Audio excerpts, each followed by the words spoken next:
दोस्तों नमस्कार। मोदी इकोनॉमी का सच है क्या? इस देश के भीतर की कल्याणकारी योजनाएं हैं सच, या फिर सब्सिडी की रकम कभी घटती है कभी बढ़ती है वो है सच? सच क्या वाकई कॉरपोरेट को दी जाने वाली रियायत है?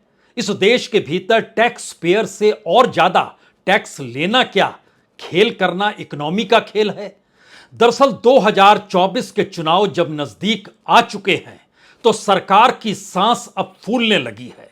उसे इस बात का एहसास होने लगा है कि इकोनॉमी से जो खेल हुआ और जनता के साथ जो खिलवाड़ किया गया, अब उसकी अति हो चली है और अब उसे पटरी पर तो लाया नहीं जाया सकता है। तो ऐसे में क्यों नहीं कुछ भटकाया जाए, कुछ बहलाया जाए। और शायद उसी का नतीजा है कि एक बार फिर सरकार यह कहने से चूक नहीं रही है कि देखिए, हमने 200 रुपए गैस सिलेंडर पर कम कर दिए। यानी उज्ज्वला योजना के तहत जो कल तक दिल्ली में 1103 रुपए में एक सिलेंडर मिलता था, अब 903 रुपए में मिलेगा। भोपाल में 906 रुपए में मिलेगा। अलग अलग जगहों पर अलग अलग कीमत के साथ अब 200 रुपए सस्ते हो गए।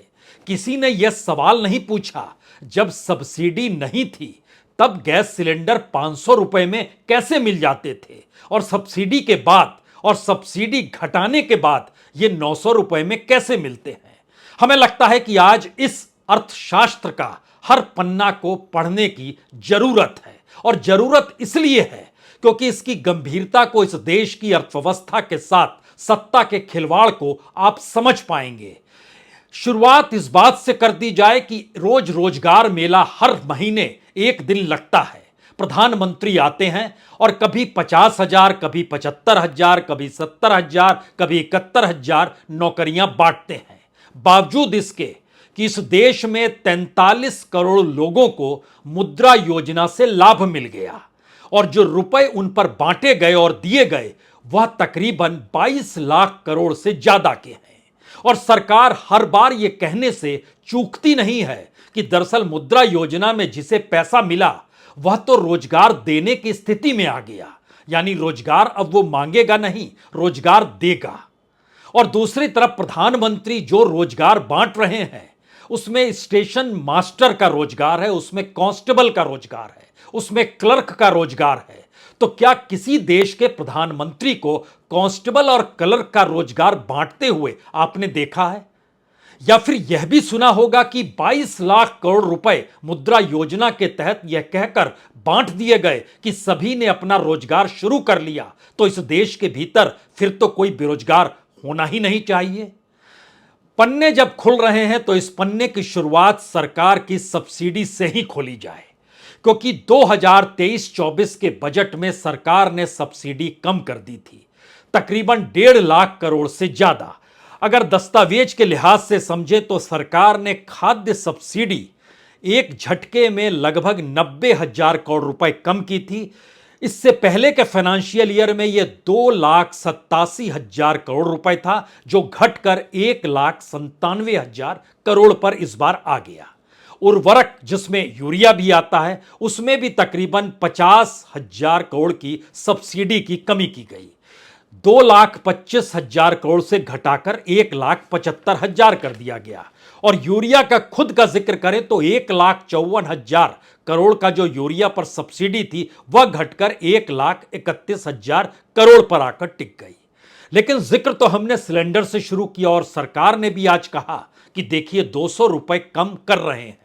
और फिर उसकी तरफ से ऐलान हुआ, सरकार ने कहा हमारे ऊपर बोझ तकरीबन 7,680 करोड़ का पड़ गया।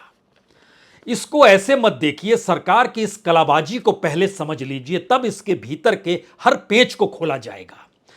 दरअसल इससे पहले एलपीजी पर जो पिछले फाइनेंशियल ईयर में सब्सिडी थी वो 9,170 करोड़ रुपए की थी। सरकार ने इस बार बजट रखते समय उसमें 2,257 करोड़ रुपए कम कर दिए। उसके बाद सब्सिडी आ गई 6,913 करोड़ पर और अब सरकार कह रही है 7,680 करोड़ का बोझ हो गया। यानी पहले से जो बोझ था उसमें जो 767 करोड़ बोझ अब बढ़ा, उसको भी जोड़कर सरकार बताती है, सरकार चूकती नहीं है बताने से कि देखिए हम कितनी कल्याणकारी योजनाओं को चलाते हैं। और सब्सिडी योजनाएं अगर कुल मिला के लीजिएगा तो पिछले फाइनेंशियल ईयर में यह 5,62,000 करोड़ थी। इस बार घटकर यह 4,03,000 करोड़ पर आकर खड़ी हो गई।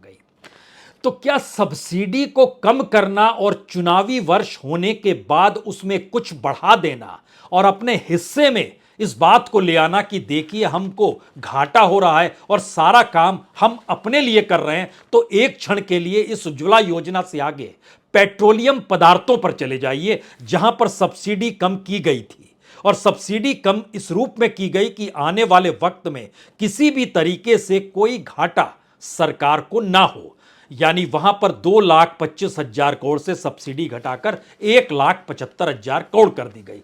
लेकिन अब आने वाले वक्त में चूंकि चुनाव नजदीक है तो आपके जहन में आएगा सरकार पेट्रोल डीजल भी कम करेगी ना। बिल्कुल करेगी, लेकिन उससे पहले सच तो समझ लीजिए, दुनिया के बाजार में जो कीमत है उस कीमत की तुलना में सरकार इस वक्त जो बजट के हिसाब से नहीं बल्कि अपने मुनाफे और अपनी कंपनियों को और प्राइवेट कंपनियों को मुनाफा देने के लिए जो तेल बेचती है, जनता को लाभ नहीं देने देती है, क्योंकि उसे पता है कब नब्ज पर उंगली रखनी है।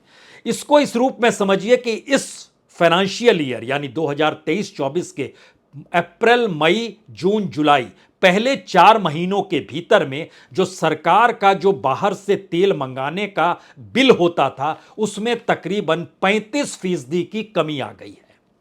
और रिफाइनरी इंपोर्ट भी जो है वह भी एक लिहाज से और ज्यादा इस दौर में बढ़ते भी चला गया। कुछ परिस्थिति सरकार के अनुकूल भी हो गई। इसको इस रूप में और समझिए कि पिछले बरस तक 81 मिलियन मीट्रिक टन हर दिन जो आयात किया जाता था वो घटकर 64 मिलियन मीट्रिक टन पर आकर खड़ा हो गया।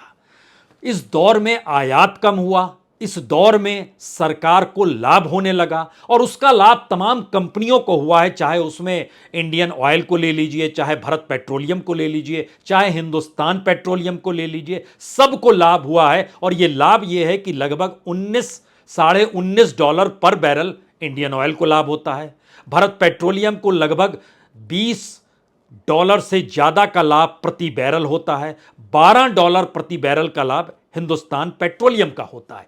इसका जो ओवरऑल लाभ जब मिलता है वो पिछली साल की तुलना में बहुत ज्यादा होता है। तो लाभ कंपनियों को मिल रहा है, कंपनी अगर सरकारी है तो सरकार को लाभ मिल रहा है, प्राइवेट सेक्टर को जो लाभ मिल रहा है उससे सरकार अपने तरीके से वसूल रही है। लेकिन जनता इस दौर में कहां पर है? शायद कहीं नहीं है। अब इसको इस रूप में भी समझिए कि अंतर्राष्ट्रीय बाजार में अगस्त के महीने में $105 पर बैरल मिल रहा था तेल, जो इस अगस्त के महीने में एक बरस के बाद घटकर $80 प्रति बैरल पर आ गया। यह एक एवरेज है, यानी कभी 75 भी आया, कभी 82 भी गया। एवरेज जो निकाला गया उसमें लगभग $25 प्रति बैरल का लाभ सरकार को हो रहा। लेकिन जनता को क्या मिला? नहीं मिला। तो क्या आने वाले वक्त में इलेक्शन से ठीक पहले कहा जाएगा देखिए पेट्रोलियम पर जो सब्सिडी थी अब हमारे ऊपर इतना बोझ पड़ गया? पड़ सकता है, कोई इसको कहने का जिक्र नहीं है, क्योंकि सरकार इस बात को उसी रूप में दिखाएगी। अब यहां से असल किताब खुलती है सरकार की, क्योंकि सरकार ने कितना पैसा किस किस दिशा में खर्च किया और उसके बाद प्रधानमंत्री को हर महीने रोजगार मेला लगाने की जरूरत पड़ गई। इसको कुछ आसानी से अगर समझिए तो हमारी टीम ने इस पर बरस दर बरस जो मुद्रा योजना में पैसा दिया गया उसका पूरा खाका निकाला। और उस खाके के सच ये है कि तकरीबन 1,32,000 करोड़ रुपए 2015-16 में मुद्रा योजना के तहत दिए गए तकरीबन 3 करोड़ 48 लाख लोगों को। और वो बढ़ते बढ़ते बढ़ते बढ़ते 2022-23 में 6 करोड़ 23 लाख लोगों को 4,50,000 करोड़ से ज्यादा दिया गया। हमारी टीम ने 25 तारीख तक यानी 4 दिन पहले तक का पूरा डाटा जब सरकार का निकाला तो सरकार कहती है कि हमने 43 करोड़ लोगों को इस देश में मुद्रा योजना के साथ 22,77,799 करोड़ रुपए बांटे हैं। अब इस लिहाज से अगर आप समझना शुरू करेंगे तो बहुत साफ तौर पर हर कोई समझेगा सरकार तो सिर्फ बांटने का ही तो काम करती है। 2 दिन पहले प्रधानमंत्री खुद कह रहे थे जनधन योजना 50 करोड़ से ज्यादा, और हमने 2 लाख करोड़ से ज्यादा वहां भी बांट दिया, यानी वहां भी प्रति खाते 4,000 रुपए। यहां पर भी एक लिहाज से देखिए तो लगभग 49-50 हजार रुपए हर खाते में गए। सरकार इतना पैसा बांट रही है और उसके बाद भी सरकार को रोजगार के लाले पड़ गए इस देश के भीतर में, तो सरकार को चीजें संभलती क्यों नहीं है? क्योंकि होते होते जो घाटा है व्यापार का वो एक्सपोर्ट और इंपोर्ट में भी दिखाई देने लगा। एक्सपोर्ट लगभग $33 बिलियन यानी लगभग 2,66,000 करोड़ का पिछले महीने होता है। इंपोर्ट जो होता है वह 4,37,000 करोड़ का होता है, यानी लगभग $52 बिलियन, और घाटा 1,71,000 करोड़ का हो जाता है। तब यहां पर सवाल आता है कि इस देश के भीतर में स्थिति है क्या? जो कोर सेक्टर होता है वो नेगेटिव में क्यों है? और नेगेटिव में सोचिए, हाइड्रो फील्ड में -9.5, न्यूक्लियर फील्ड में -4.6, एलपीजी में -0.6, पेट्रोलियम लेक में -6.0, नाफ्ता में -7.3।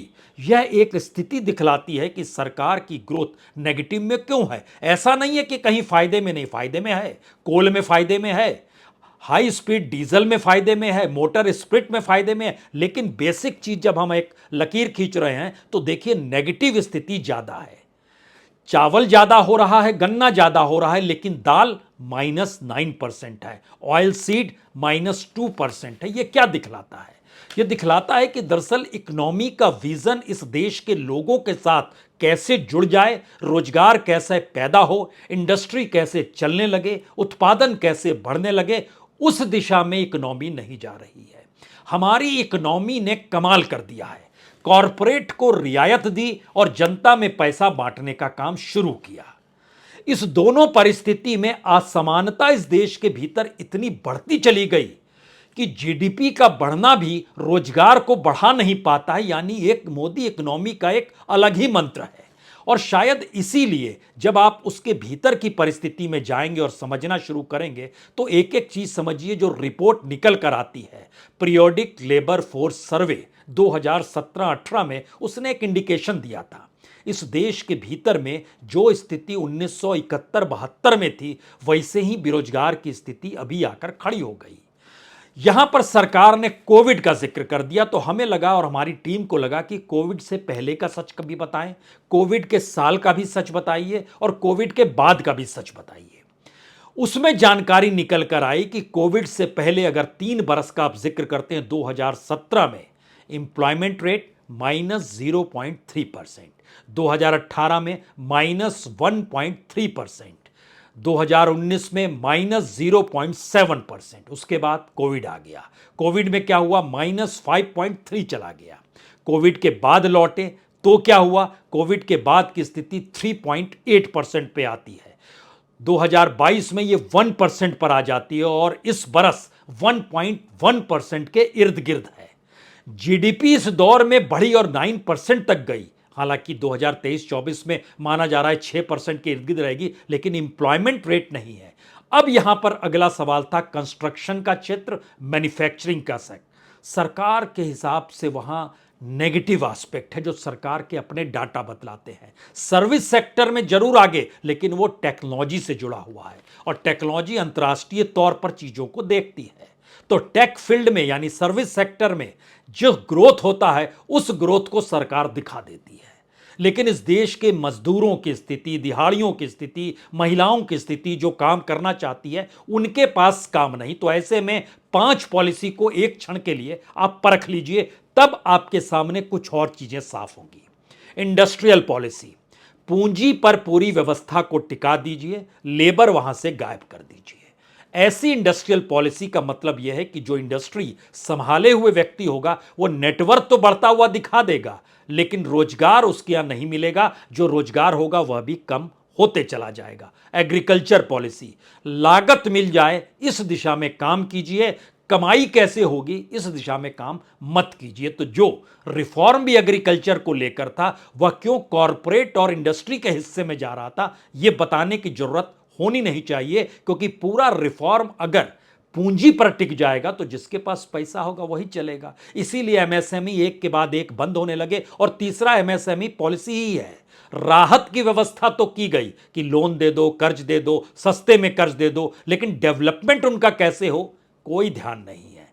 चौथी पॉलिसी थी कि एक क्लास के लिए मास लेवल पर लेबर उपलब्ध इस देश में हो जाए, यानी सुविधाओं के देने की स्थिति जिन क्लास को लेकर है वो क्लास के लिए इस देश में लेबर सस्ते में मिलना चाहिए, ऐसी व्यवस्था की गई। इसीलिए हर शहर के इर्द गिर्द बस्तियां नजर आने लगी और वह बस्तियां इतनी घने के साथ होती चली गई कि एक दौर में सोचिए बुंदेलखंड से लोगों की आवाजाही होती थी। कोई भोपाल जाता था, कोई लखनऊ जाता था, कोई दिल्ली आता था। लेकिन इस दौर में बाहर जब काम बंद हो गया तो पहले जो बुंदेलखंड में काम नहीं था अब बाहर भी काम नहीं है, तो लोग निकले तो कैसे निकले।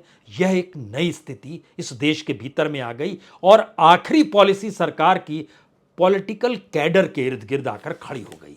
पॉलिटिकल कैडर का बहुत साफ मानना है कि राजनीतिक तौर पर जो युवा तबका है वो जुड़ता चला जाए।